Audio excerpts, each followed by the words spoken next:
Before you hear this story, you should know one thing before this story begins. There is something you need to understand. Some places are not dangerous because of what happens inside them. They are dangerous because of what notices you once you arrive. There are locations in this world that do not chase, do not attack, and do not scream. They simply exist and wait. People who enter them often describe the same feeling. Not fear at first, but curiosity. A pull, a quiet question forming in the mind that feels like your own thought, even when it is not. Most people ignore that feeling. The ones who don't are never the same. Tonight's story is about one such place. A house that does not move. A house that does not speak. A house that has never needed to, because it listens. For decades, people have entered it for different reasons. Some were searching for answers. Some were running from their past. Some simply wanted to prove that nothing was there. Records say many of them left, but records also say something else. None of them ever spoke about what happened inside, and now, someone else has stepped through its door. This story begins there. The first thing people noticed about Grey Hollow was not the house itself, but the silence around it. It was not the peaceful silence of an empty road or a sleeping forest. It was dense, deliberate, and alert, as if the space itself was paying attention. Birds changed direction before reaching the hill. Insects went quiet, without reason. Even the wind slowed, uncertain, as though it had learned something long ago and never forgotten it. The house stood alone on elevated ground, leaning forward just slightly, like something that had grown tired of waiting and decided to listen more closely. Its walls were once white, now stained gray by time and weather. Paint peeled in long strips, revealing older layers beneath, each one belonging to a different era that no one remembered. The windows were tall and narrow. From far away, they looked empty. From closer, they looked occupied. No official record could explain when Grey Hollow was built. Town archives showed gaps where information should have been. Old maps changed subtly from year to year, sometimes showing the hill empty, sometimes showing the house already ancient.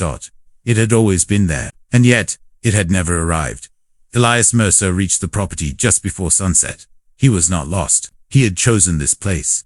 Elias studied abandoned locations for a living, places surrounded by rumors, fear, and exaggeration. He believed every story had a root trauma, coincidence, or human imagination repeating itself until it became something else. Grey Hollow appeared too often in his research to ignore. Disappearances that never made headlines, families that left without explanation, names that appeared in town records, and then stopped. Always the same location, always the same house. His car came to rest in front of the iron gate. It stood open, as it always had. No hinges creaked, no chains hung loose. It was simply open, not welcoming, not threatening, just available, as Elias stepped out. The silence adjusted. It did not break. It focused. The air felt wrong in a way that had nothing to do with temperature. It pressed gently against his skin, lingering longer than it should. His footsteps sounded louder than expected, as if the ground was unused to being disturbed. He walked toward the house. With each step, the structure seemed larger, not by size, but by presence. The front door waited at the top of the steps, dark wood scarred with deep grooves that were not decorative and not accidental. Someone had touched this door many times. Elias reached for the handle. It was warm. He paused. The sun was still visible. The air was cool. There was no explanation for heat, and yet it remained. When he pulled his hand back, the warmth lingered on his skin longer than it should have. After a moment, he opened the door. The sound it made was soft, controlled, and final. Not a creak, but a quiet release of pressure. Inside, the house breathed. The air was heavy with age, dust, and something faintly metallic.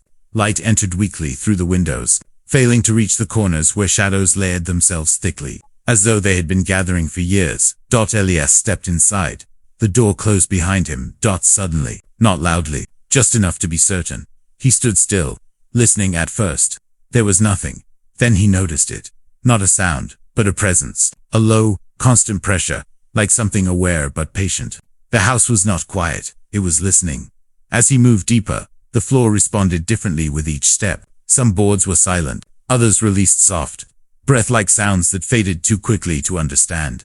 Along the staircase, banister, carved deeply into the wood, were marks. Tallies. Hundreds of them. Some were shallow, some violent, all hurried. As Elias touched them, a faint vibration traveled through the wood. And then the pressure in the house changed. Above him, somewhere on the upper floor, a single board pressed down slowly, carefully, as if tested. Then another. Whatever was there was not walking, it was responding. And for the first time since entering Grey Hollow, Elias understood something clearly. The house was not reacting to his presence. It was reacting to his awareness. The house does not forget. Elias remained at the foot of the staircase longer than he realized.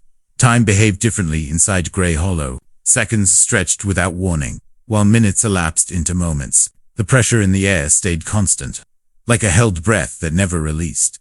The sound from above did not repeat. That was what unsettled him the most. If it had been an animal, it would have moved again. If it had been old wood settling, the house would have responded randomly. But this silence felt deliberate, as if whatever had tested the floorboard had learned what it needed. Elias forced himself to move. The staircase was narrow, the steps worn uneven by countless climbs. Each one dipped slightly in the center, shaped by the same careful weight, repeated over years. As he ascended, the light thinned further, shadows collecting behind him instead of ahead, as if the darkness preferred to follow. Halfway up, he noticed something strange. The sound of his footsteps had changed. They no longer echoed upward. They were being absorbed. The upper hallway revealed itself slowly, stretching longer than the house should have allowed. Doors lined both sides, evenly spaced, all closed. Their surfaces were scarred with faint marks, handprints, scratches, impressions that looked less like damage and more like attempts. Attempts to get out, or attempts to get in. Elias walked forward. The pressure intensified with each step.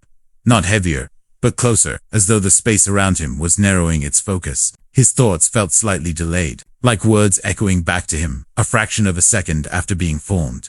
At the far end of the hallway stood a single door, different from the rest.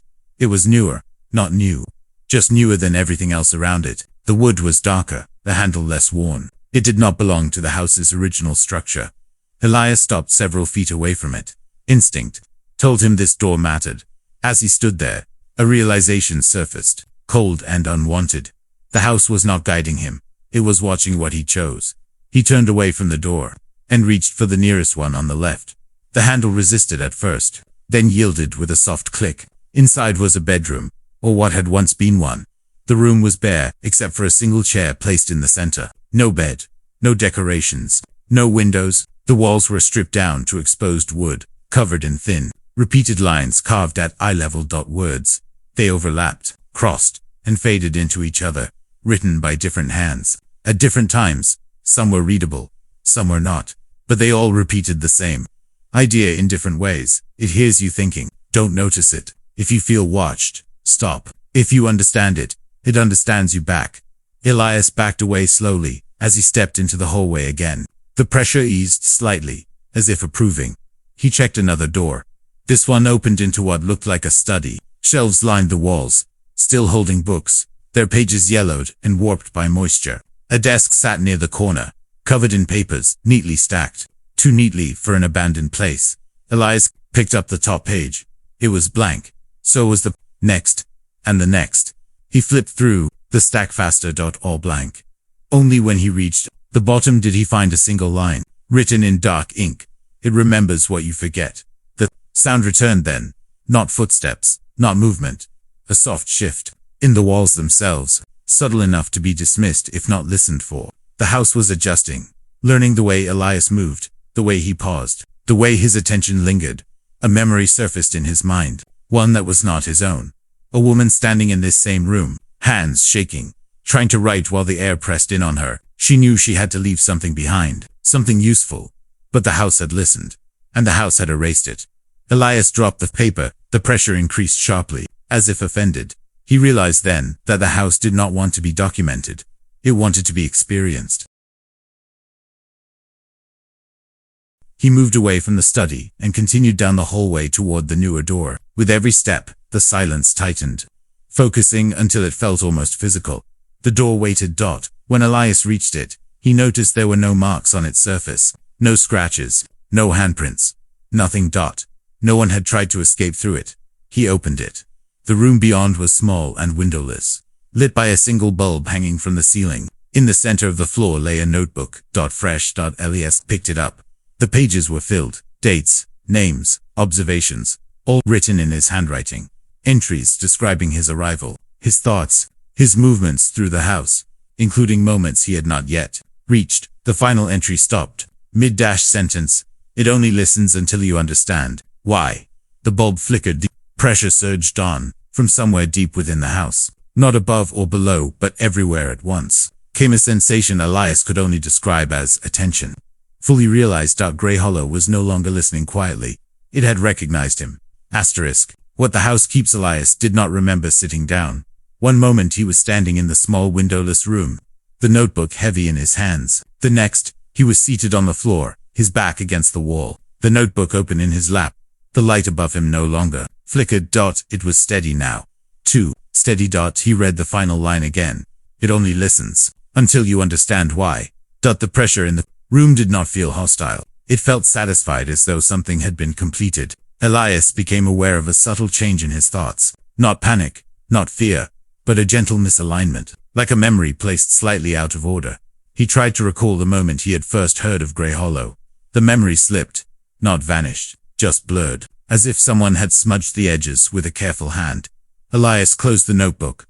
When he opened it again, the final entry had changed. The sentence now continued, and then it decides what to keep. His breath caught. The house was no longer observing him from the outside. It was inside his memory. He stood and left the room, the hallway welcoming him with the same patient silence. But something was wrong. The doors were no longer evenly spaced. Some were closer together, others farther apart. The hallway stretched and compressed subtly, adjusting itself around him. The shadows no longer clung to corners. They hovered near eye level, thin and deliberate. Elias walked toward the staircase. He was certain he had come up from the left side. Now the stairs were on the right. A familiar unease crept through him. Not fear. Recognition. At the bottom of the stairs, the tally marks on the banister had increased. There were more now. Fresh ones. Their edges were sharp, unweathered, recently carved. Elias reached out. Without thinking, his fingers fit perfectly into the grooves. A memory surfaced instantly. Himself standing here before, exhausted, carving marks with shaking hands, counting something he could no longer remember. Each mark a promise to leave, each mark a reminder that he had failed. He pulled his hand back. The memory retreated, but it did not disappear. The house was not stealing his memories. It was returning them selectively. As Elias descended, the pressure followed, neither chasing nor lagging behind. It matched his pace exactly, like a shadow that understood him too well. The ground floor had changed too. Furniture that had not been there before now occupied the rooms. A table with 2 chairs, a coat hanging by the door, dustless, as though recently used. The house was reconstructing itself from fragments of people who had stayed too long. In the living room, Elias found a wall covered entirely in writing. Names. Hundreds of them. Some scratched, some written carefully, some carved deeply enough to splinter the wood. Elias scanned the wall. Near the center, written smaller than the others, was his own name. Not once, many times. Each version slightly different. Different handwriting, different pressure, different certainty. A realization settled into him, slow and undeniable. He had not come to Grey Hollow to study it. He had come back. The house had let him leave before, not because he escaped, because it had not finished listening. The pressure shifted again, deeper now, resonating through the structure. The walls hummed faintly, a sound too low to hear, but impossible to ignore. The house was no longer reacting to movement or attention. It was recalling images, layered over Elias's vision, flashes of other people in this space, moving through the same rooms, touching the same walls. Some cried, some resisted, some accepted. All of them were changed. Grey Hollow did not kill it, collected not body. Patterns. Thoughts. Fears. Curiosity. The way a person noticed the world, and when it had taken enough, it let the shell walk away. Elias stumbled back. His reflection appeared in a darkened window. It was not wrong, just incomplete. Something was missing from his eyes, a depth that had been removed carefully, precisely, like a book taken from a shelf without disturbing the dust around it. The house was not haunted, it was hungry in a way no living thing could be. And Elias was not its victim, he was one of its containers. From somewhere within the structure, the low pressure deepened, settling into something permanent.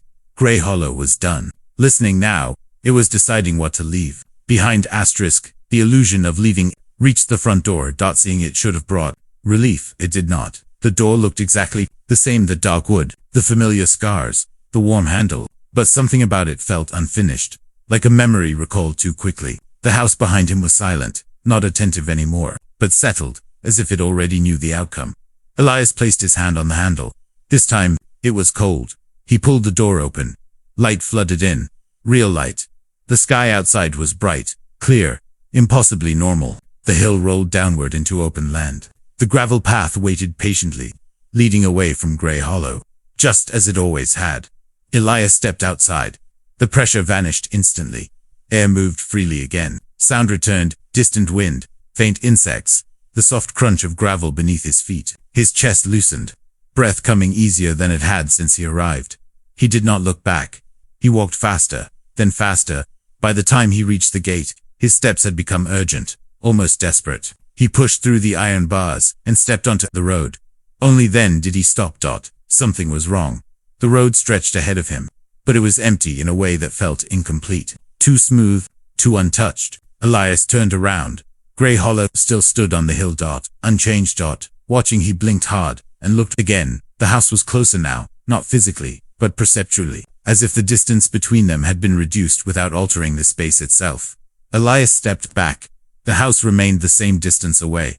He turned and walked down the road again, counting his steps, grounding himself in movement. 50 steps passed, then 100. He stopped. The iron gate stood in front of him. He was back where he started. No curve in the road. No intersection missed. No break in awareness. Grey Hollow did not prevent escape. It repeated it. Elias understood the rule instantly. You could leave, but only to the moment before you. Try. The house did not trap bodies. It trapped conclusions. He tried again. This time, he ran. The world blurred around him. Sky, ground, motion until his lungs burned. When he finally stopped, he was standing at the base of the hill, staring up at the house. Unchanged. Patient. The pressure returned. Lighter than before, almost amused. The house was not punishing him, it was teaching. Elias sank to his knees. Memories surfaced rapidly now, no longer filtered. Other exits, other attempts, other versions of himself. Each time he believed he was leaving. Each time the world reset gently around him. Grey Hollow followed one simple rule. You could not leave while you still wanted answers. And Elias wanted them more than ever. He stood and walked back toward the house. The door opened before he touched it. Inside, the interior had rearranged itself again. Hallways bent differently. Rooms connected where they had not before. The house no longer pretended to follow human architecture. It followed attention, in the center of what should have been the living room. Elias found a large section of the floor missing. Beneath it was not darkness, but depth. Layers of space folding inward, like memories stacked on top of each other. He leaned closer. He saw moments. People arriving, people leaving, people believing they were free. He saw himself driving away once. Years ago, convinced he had escaped. He remembered the life that followed. The research, the obsession, the slow pull back toward Grey Hollow. The house had let him go, because it was not finished with him. It never finished in one visit. The final rule became clear then. Grey Hollow does not end stories, it edits them. Elias stepped back from the opening as the pressure settled fully, no longer shifting or adjusting. The house had stopped changing. It had decided, and somewhere deep within its structure, something permanent closed into place, not a door, a chapter. What Grey Hollow leaves behind. Elias stood at the center of the house, and for the first time since entering Grey Hollow, nothing responded to him. No pressure shifted in the air, no shadows adjusted their position, no subtle correction followed his thoughts. The house was no longer listening. That silence felt different from all the others he had experienced here. It was not alert, not patient, not curious. It was complete, like a mind that had reached a conclusion and closed itself to further input. Elias felt the change inside himself slowly. Not as pain, not as loss, but as absence, a quiet subtraction. He searched his thoughts for panic and found none. Fear should have been there. Relief too. Instead, there was only neutrality. A calm, so even it felt artificial. He looked around. Grey Hollow had stopped rearranging itself. Walls were still. Floors were solid. The house had chosen this shape and would keep it. The sense of being watched was gone, replaced by something more unsettling. Indifference. The opening in the floor was gone now, sealed seamlessly, as if it had never existed. The memories he had seen there felt distant already, like dreams recalled hours after waking. He knew they mattered, but he no longer felt compelled to chase them. And that was when he understood Grey Hollow had not taken memories randomly. It had taken motivation. The constant need to understand. The hunger to observe deeper. The urge to pull meaning from silence. Those were the things it kept. Elias tested his thoughts, turning them toward questions that once consumed him. Why places carried fear? Why patterns repeated? Why some people were drawn to the unknown? The questions felt empty. Unimportant. The house had removed the sharpness from them, leaving behind smooth, harmless ideas that went nowhere. Grey Hollow did not want worship. It did not want obedience. It wanted attention, refined, distilled, and stored. People like Elias produced that. Attention naturally. That was why the house waited. That was why it listened. The front door stood open again. No light spilled through it, dramatically. No illusion tried to tempt him. It was simply open. An exit without ceremony. Elias walked toward it with each step. The house receded from his awareness, not physically, but mentally. He could feel the boundary forming, like a line drawn carefully through his mind. On one side was Grey Hollow. On the other was everything else. When he crossed the threshold, nothing followed him. No pressure, no echo, no pull. The air outside felt ordinary. The sky was dull and overcast, unremarkable in every way. The path down the hill felt solid beneath his feet. Each step carried him forward, instead of folding him back at the iron gate. Elias stopped. He turned around. Grey Hollow stood exactly where it always had, distant, silent, unchanging. It did not feel closer. It did not feel farther away. It felt irrelevant. That realization should have terrified him. It did not. Elias walked on. Miles passed without distortion. Time behaved normally. Sounds returned, fully traffic, wind, distant voices, the subtle chaos of a living world. His body adjusted easily, as if it had never been anywhere else. Weeks later, Elias sat in a small apartment in a city far from the hill. He reviewed old research files, scanning titles that once thrilled him. Abandoned hospitals, silent towns, places shaped by fear, and rumor. He closed most of them without reading. The interest simply wasn't there. Friends noticed the change before he did. They described him as calmer, more grounded, less distracted. He slept better. He stopped chasing questions that never ended. Sometimes, late at night, Elias paused, mid-thought. A sensation surfaced. Not a memory, not a fear, but the awareness of something missing. Like reaching for a word that had once been essential and realizing the sentence still worked without it. The feeling passed. Quickly. Grey Hollow had been precise. Far away. The house remained. It did not decay. It did not grow. It waited. Years passed between visitors. Then one day, someone else felt it. A subtle pull toward a place they could not explain. A quiet curiosity about a house on a hill surrounded by silence. They would tell themselves they were only visiting, only observing. Grey Hollow would listen. And when it was finished, it would let them leave lighter, quieter, simpler, unaware that something vital had been carefully edited out. Because Grey Hollow does not trap people. It refines them. It keeps what it needs. And once it is done listening, the rest is allowed to walk away.